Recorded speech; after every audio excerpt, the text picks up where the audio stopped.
Hello everyone, and welcome to part 4 of Mighty Morphin Power Rangers.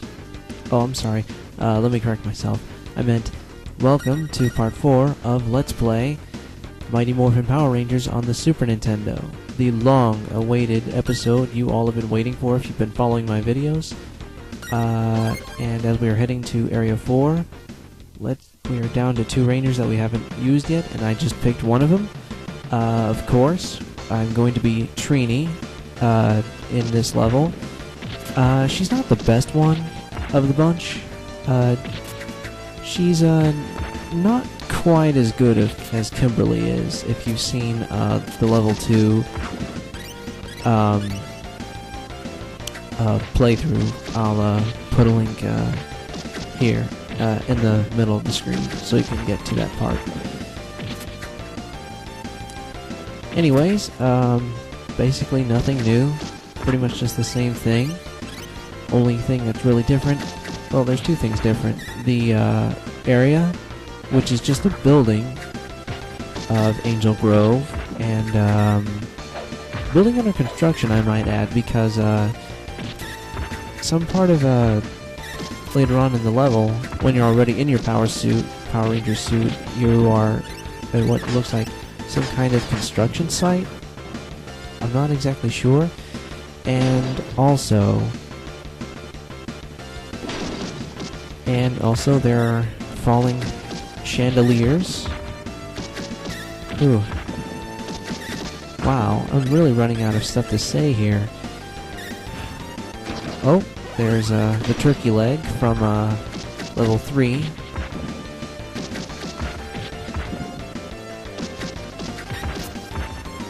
Yeah, I think there's only a few things different with these green putties that I'm facing here. They're a little trickier because as you're trying to get a combo down, they try to jump backwards to evade you. So sometimes you have to use a jump attack on them if necessary. So always be careful with the green jumpy putties. Always be careful. Anyways, on that happy note, I am thinking of what to do as another Let's Play, because I am considering doing another Let's Play on the Super Nintendo. I'm not going to focus strictly on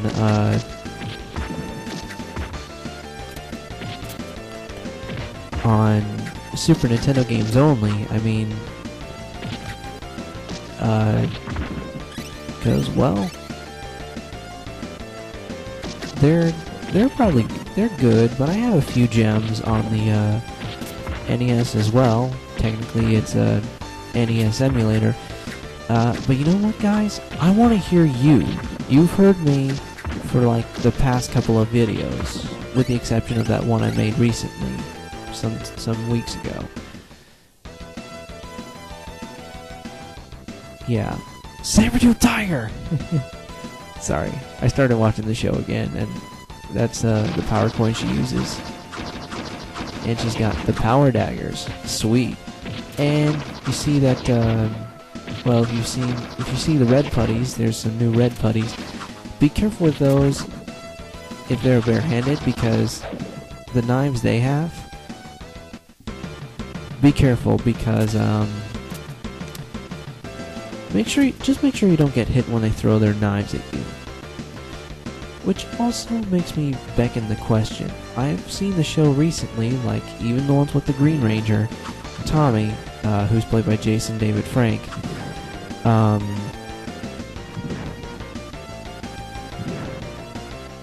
Let's see. I think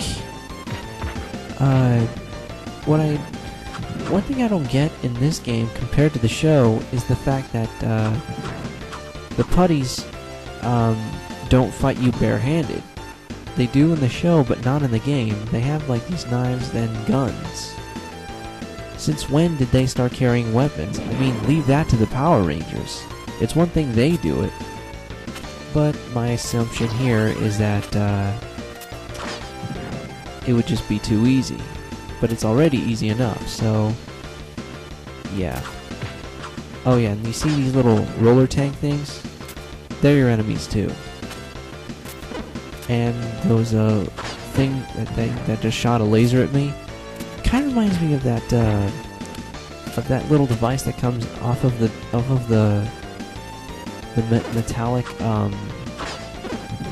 door from Star Wars: Return of the Jedi, where it's in the scene where C-3PO, I think it's in the scene where R2-D2 and C-3PO go to Jabba the Hutt's palace to give Jabba the Hutt himself a message from Luke Skywalker. Yeah. So, here's the construction site bit. And these putties are not throwing knives like I thought they would. Some will and some won't. It all depends on which ones you're fighting again. Because I think it's really all just the same sprite, but I think they're just the same sprite for character in the game. It's just that most of them get color swapped. Kind of like the Ranger suit that you're looking at now. Technically, it's just the Red Ranger suit, but it's just altered into different colors depending on which character you play as. And bear in mind, this was before the Green Ranger came into existence. Maybe not in the show, but in the video game. Because I think clearly this was just made to promote the show. I'm a little late in saying that. I probably should have said that in part 1, but it doesn't matter. Oh yeah. Normally I have a tough time fighting this thing. When I play this game, normally I can just breeze through it without messing up. And at least this time... Okay, so far I've only been hit once. Wow. Actually went smoother than I expected. And okay, thank God. And yeah, I can jump kick these pieces of machinery. I'm not sure exactly why they would be on a construction site. Anyway, enough of that. Let's get into the boss fight against the Genie. And yes, that is exactly what this boss is called. Just Genie. That's it. Not exactly a pushover, but not exactly easy either, so he's kind of in the middle. Because the knives he throws can be unforgiving, and the fireballs, well, if you're standing in the right spot, they're avoidable.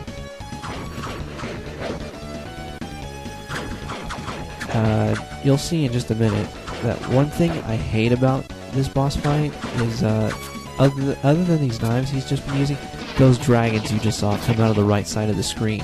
It reminds me of those...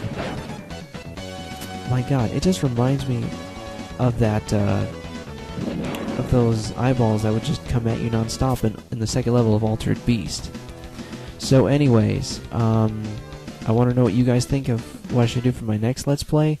And I'm running out of time, so next time on Let's Play MMPR, we will play as the Black Ranger. VFox, out of here.